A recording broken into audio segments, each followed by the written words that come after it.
আসসালামু আলাইকুম ভিউয়ার্স, কেমন আছেন সবাই? আশা করছি সবাই ভালো আছেন এবং সুস্থ আছেন। আলহামদুলিল্লাহ, আল্লাহর রহমতে আমরা সবাই ভালো আছি। তো এই তো আলমারি আনার পর আলমারির অবস্থা দেখেন। আমার কাপড় চোপড় রাখার আগে সবচেয়ে বড় যে মূল্যবান সম্পদ আমার ঘরের, সেই সম্পদটা আলমারির ভিতর ঢুকে বসে আছে।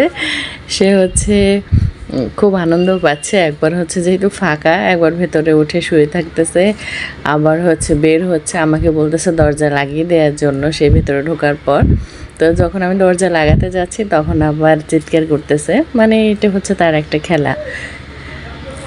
খেলার বস্তু হয়ে গেছে আর কি। তো আলমারির ভিতরে দেওয়ার জন্য আমার কাছে ক্যালেন্ডার নেই, আর খবরের কাগজ হচ্ছে দিলে ওগুলো ছিঁড়ে বেড়ে যায়, কাপড়টা আনার সময় হচ্ছে ছুটে চলে আসে। তাই খবরের কাগজ না দিয়ে টেবিল ক্লথ দিয়ে দিচ্ছি। এটা আর কি টেবিলের জন্য এনেছিল আম্মু, বাট এটা সাইজে ছোট হয়েছে। আমাদের 6 চেয়ারের টেবিল, তো এটা হচ্ছে 4 চেয়ারের যে টেবিল কাভার সেটা দিয়ে দিয়েছে, যার ফলে হচ্ছে টেবিলও হচ্ছে না। চেঞ্জ করতে নিয়েছিলাম, বাট ওই লোকটাকে খুঁজে পাইনি, আর পরে আর নেইনি। ভালো লাগে না একটা জিনিস নিয়ে বারবার যেতে। তো আম্মু বললো তাহলে এটা কেটে বক্সগুলোতে বসিয়ে দিতে, এতে হচ্ছে কাপড় টাপড় রাখার পর আর সমস্যা হয় না, হয়তো রং টং আটকে যাবে বা এই ধরনের একটা চান্সেস থাকে আর কি। তো দিয়ে দিচ্ছি। আপনাদের ভাইয়া আবার সুন্দর করে মেজারমেন্ট করে মেপে কেটে নিচ্ছে। তো টেবিল ক্লথটা একদম পারফেক্টভাবে আমার 4টি তাকের জন্য মানে হয়ে গেছে। ছোটও হয়নি, বড়ও হয়নি, 4 তাকের জন্য একদম সমানভাবে হয়েছে। যাক, ভালোই হয়েছে, না হলে হচ্ছে আরেকটা ঝামেলা হতো। তো এই তো সবগুলো হচ্ছে আমি বিছিয়ে দিয়েছি। তার আগে হচ্ছে আলমারিটাকে ভালো করে একটা কাপড় দিয়ে মুছে নিলাম, শুকনো কাপড় দিয়ে। তার কারণ হচ্ছে ভেতরে ধুলাবালি ছিল, ময়লা ছিল আর কি, তাই ঝেড়ে মুছে দেন হচ্ছে এগুলো বিছিয়ে দিলাম। আর এইবার হচ্ছে সবচেয়ে বড় কাজ, মানে কিভাবে রাখবো, কোথায় রাখবো, মানে কোনটা কেমন করে রাখলে আমার নিতে সুবিধা হবে, এগুলো ভাবতে ভাবতেই তো আমার প্রায় 3-4 ঘন্টা চলে গেছে। দেন হচ্ছে এই যে বক্সগুলো, এগুলোতে অনেকে হচ্ছে কম্বল রাখি, অনেকে কাপড় রাখে। তা আমাদের ঘরে এরকম 2টা বক্স আছে। একটাতে হচ্ছে সব শাড়ি রাখা আম্মুর আর আমার, আর আরেকটার ভেতরে যে আমার সমস্ত কাপড় চোপড় ছিল, যেগুলো ভারী কাপড়, একবার বা দুইবারের বেশি পরা হয়নি হয়তো বা 7-8 বছরের মধ্যে। এরকম অনেক ড্রেস আছে এখানে, আবার কোনোটা হয়তো একবার দুবার পরা হয়েছে। এই টাইপের যে ড্রেসগুলো আর কি আমার সচরাচর লাগে না, ওই ড্রেসগুলো আর কি এটার ভেতরে সব ঢুকানো। তো এখন নিয়ে আসলাম, এনে হচ্ছে ভাবতেছি যেগুলো ভারী ড্রেস, এই যে এই টাইপের ড্রেসগুলো আমার পরাই হয় না, যেগুলো বছরে একবারও, সেগুলো আর কি আলাদাভাবে এক সাইডে রেখে দিব। আর যেগুলো আমার সবসময় প্রয়োজন হয়, বিশেষ করে কটনের যে ড্রেসগুলো, ওইগুলো হচ্ছে আলাদা করে রাখবো। তারপর প্লাজো প্যান্ট যেগুলো এক্সট্রা থাকে সেগুলো আলাদা করে রাখবো। মানে প্ল্যানিং করতেছিলাম আর কি, যে কিভাবে রাখলে ভালো হয়। আর ড্রেসগুলো যেন একদম সামনে থাকে, চোখের সামনে। কারণ এমনও ড্রেস আছে যেটার কথা আমার মনেও নাই, দেখা যায় কাপড় চোপড় যখন বের করি তখন দেখলে ভাবি যে হ্যাঁ, এই ড্রেসটা তো আমার ছিল, আমার মনেই নেই।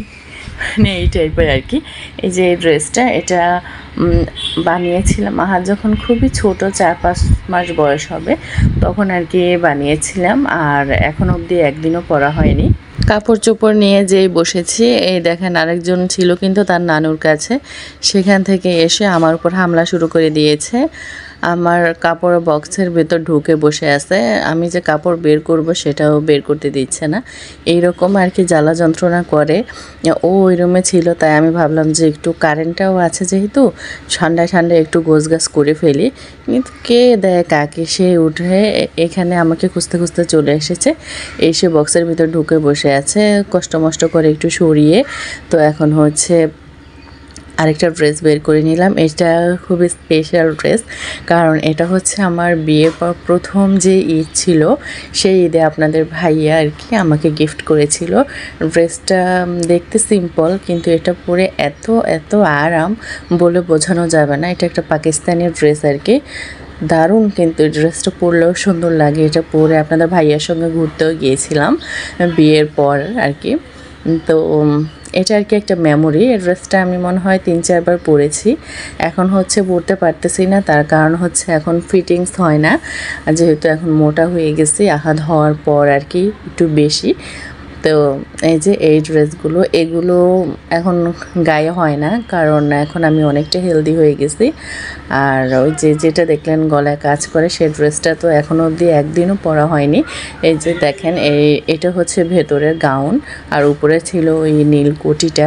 এটা এখনও লোগো লাগানো সেমভাবে, খোলাও হয়নি, পরাও হয়নি। তো এরকম অনেক ড্রেস আছে যেগুলো আমি এ পর্যন্ত পরিনি।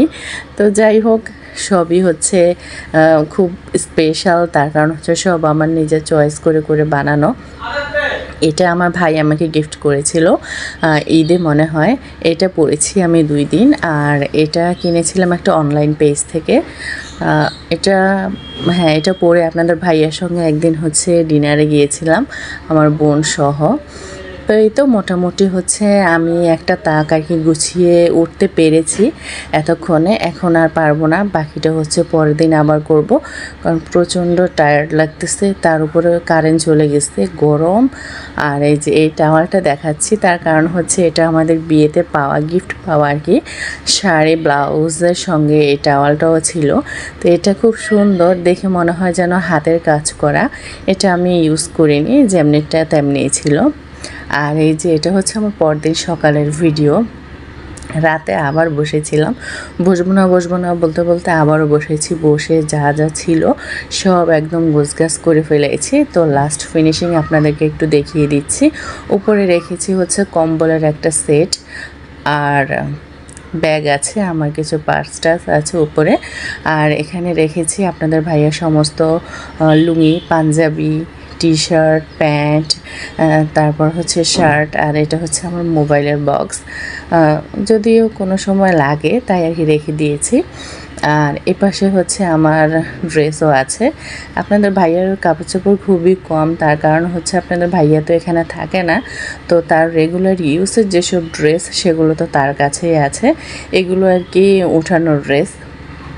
আর এই পাশে হচ্ছে আমার সব আনস্টিচ ড্রেস আর কি, এগুলো এখনও মেক করা হয়নি, তো এই পাশে রেখে দিয়েছি এগুলো বানানোর জন্য আর কি। আর এগুলো তো হচ্ছে আমার হিজাব কয়েকটা। আর ওই পাশে তো এই যে এগুলো সব হচ্ছে আমার আগের ড্রেস আর কি, আলাদা হওয়ার আগের ড্রেস। এগুলো সব, এগুলো আমার এখন ঠিকভাবে গায়ে হয় না, কোনোটা হয় কোনোটা হয় না। আর এই যে এই পাশে রেখেছি, এগুলো সব হচ্ছে বেশিরভাগ 1 পিস 2 পিস। আর উপরের এই দুইটা বেগুনি আর হচ্ছে ব্রাউনটা, এই দুইটা তো এবার ঈদে নিলাম স্টিচ করা। এগুলো হচ্ছে সব আমার ব্লাউজ, পেটিকোট। ব্লাউজ পেটিকোট আমার খুব একটা নেই, তার কারণ হচ্ছে বিয়েতে যে বানিয়েছিলাম সেই আর কি। আর বিয়ের আগের হয়তো বা ব্লাউজ আছে 2-3টা, এছাড়া বিয়ের পর আর বানানো হয়নি। শুধু বিয়ে, হলুদ, বউ ভাতের জন্য বানানো হয়েছিল যেগুলো, ওগুলোই। আর নিচে রেখেছি হচ্ছে শীতের কাপড়, দেন হচ্ছে আমার আরও কিছু কাপড় চোপড় সব মিলিয়ে আর কি রেখেছি। আর ড্রয়ারগুলোতে এখনও তেমন কিছু রাখা হয়নি, মোটামুটি খালি আছে। তবে খালি থাকবে না, 2-3 দিন পর দেখা যাবে এগুলো খোলারও উপায় নেই। কোথা কোথা থেকে যে জিনিসপত্র এনে ঢুকাবো আল্লাহ ভালো জানে। আর এর ড্রয়ারে আহাদের একটা খেলনা আর আমার টুকটাক কাগজপত্র কিছু রেখেছি। তো সব মিলিয়ে মানে গোছগাছ করা শেষ।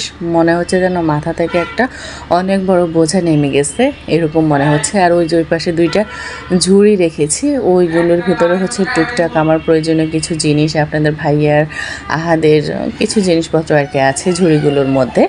তো যাক, অ্যাট লাস্ট আমি যে শেষ করতে পেরেছি এটাই অনেক বড় কথা। আর এই যে আলমারিটা, এটা আমার আম্মুর, এটা আনার সময় আর কি, বাসা চেঞ্জ করার সময় যারা আর কি জিনিসপত্র ওঠায় তারা ভেঙে ফেলেছে এটা গ্লাসটা। আর আম্মুরটাও গোছানো হয়ে গেছে। স্বপ্ন দেখার শুরু, মন তবু দুরু দুরু, চেনা জীবন হলো আজ অচেনা। একসাথে পথ চলা, একই সুরে কথা বলা, দুটি চোখের ভাষা নয় অজানা।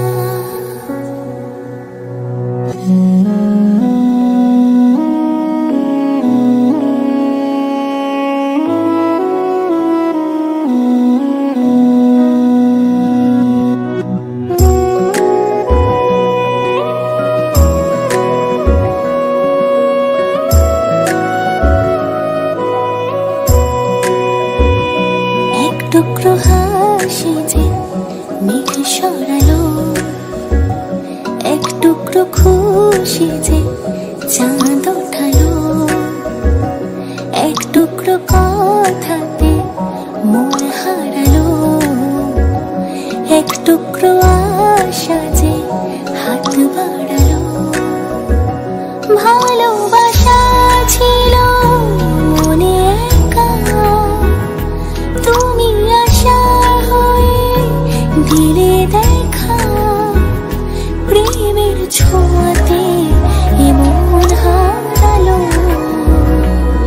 বধুয়া বধুয়া বধুয়া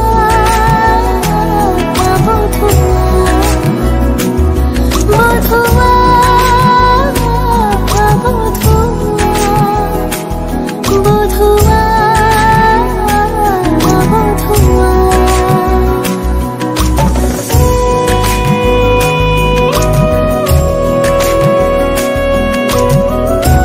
গোছানোর সময় এই যে ছবিগুলো হাতে চলে এসেছে, তো আপনাদের সঙ্গে আর কি শেয়ার করতেছি। এটা হচ্ছে আহাদের যেদিন আহাদ হলো আর কি, ওটি থেকে বের হয়েছে ওর মামার কোলে, তখন হচ্ছে আহাদের এই ছবিটা ওর মামা তুলে রেখেছে। দেখেন কেমন করে তাকিয়েছে টিপ টিপ করে। আর এই যে ওর বার্থ ডেট এখানে লেখা আছে, এগুলো আব্বুর কাছে পাঠানো হয়েছিল। তো আব্বু এবার আসার সময় হচ্ছে ছবিগুলো প্রিন্ট করে নিয়ে এসেছে, বাট ছবিগুলো ভালো আসেনি, কীরকম যেন ফেড এসেছে, আর কীরকমই জানি এসেছে ছবিগুলো, তেমন একটা ভালো হয়নি ছবিগুলো। তো এই যে এটা হচ্ছে ওর প্রথম ঈদের ছবি, মানে ও হওয়ার পর প্রথম রোজার ঈদ পেয়েছিল, সেই ঈদে ওর বাবা কিছু ড্রেস নিয়ে এসেছিল, তো সেগুলো পরিয়ে হচ্ছে ট্রাই করে দেখতেছিল যে হয় কি না, তখন এই ছবিগুলো তুলে রাখা হয়েছে। আর এটা হচ্ছে এই যে বাবা ছেলে ঘুমোচ্ছে না, ছেলে তাকিয়ে আছে, বাবা ঘুমোচ্ছে। কারণ ছেলে হচ্ছে টানা 19 মাস পর্যন্ত রাতে ঘুমায়নি। কি যে কেটেছে সেই দিনগুলো বলে বোঝাতে পারবো না। টানা 19টা মাস আমি নির্ঘুম ছিলাম, না দিনে ঘুমাতে পারতাম না রাতে ঘুমাতে পারতাম। দিনে ঘুমালেও ও 5 মিনিট পর 10 মিনিট পর উঠে যেত, জানি না কেন এমন ছিল। আর রাতে তো টোটালি ঘুমাতোই না, মানে না ঘুমাতে আমার এমন অবস্থা হয়ে গেছে, আমি যেন ডিপ্রেশনে চলে গেছি। একটা মানুষ না দিনে না রাতে ঘুমোতে পারে, তাহলে বুঝেন তার কি অবস্থা হতে পারে। যাই হোক, খুব মনে পড়ে ওই দিনগুলোর কথা, বাট চলে গেছে, এখন আর মনে করে কি করব, তাও মনে পড়ে যায়, কারণ ভোলার মতো না ওই দিনগুলো যা কাটিয়ে এসেছি। যাই হোক, আলহামদুলিল্লাহ এখন আর সে সমস্যা নেই, এখন হচ্ছে সে রাতে ঘুমায়, আমিও এখন রাতে ঘুমোতে পারি আলহামদুলিল্লাহ। আর এই ছিল আর কি এই ছবিগুলোর কাহিনী।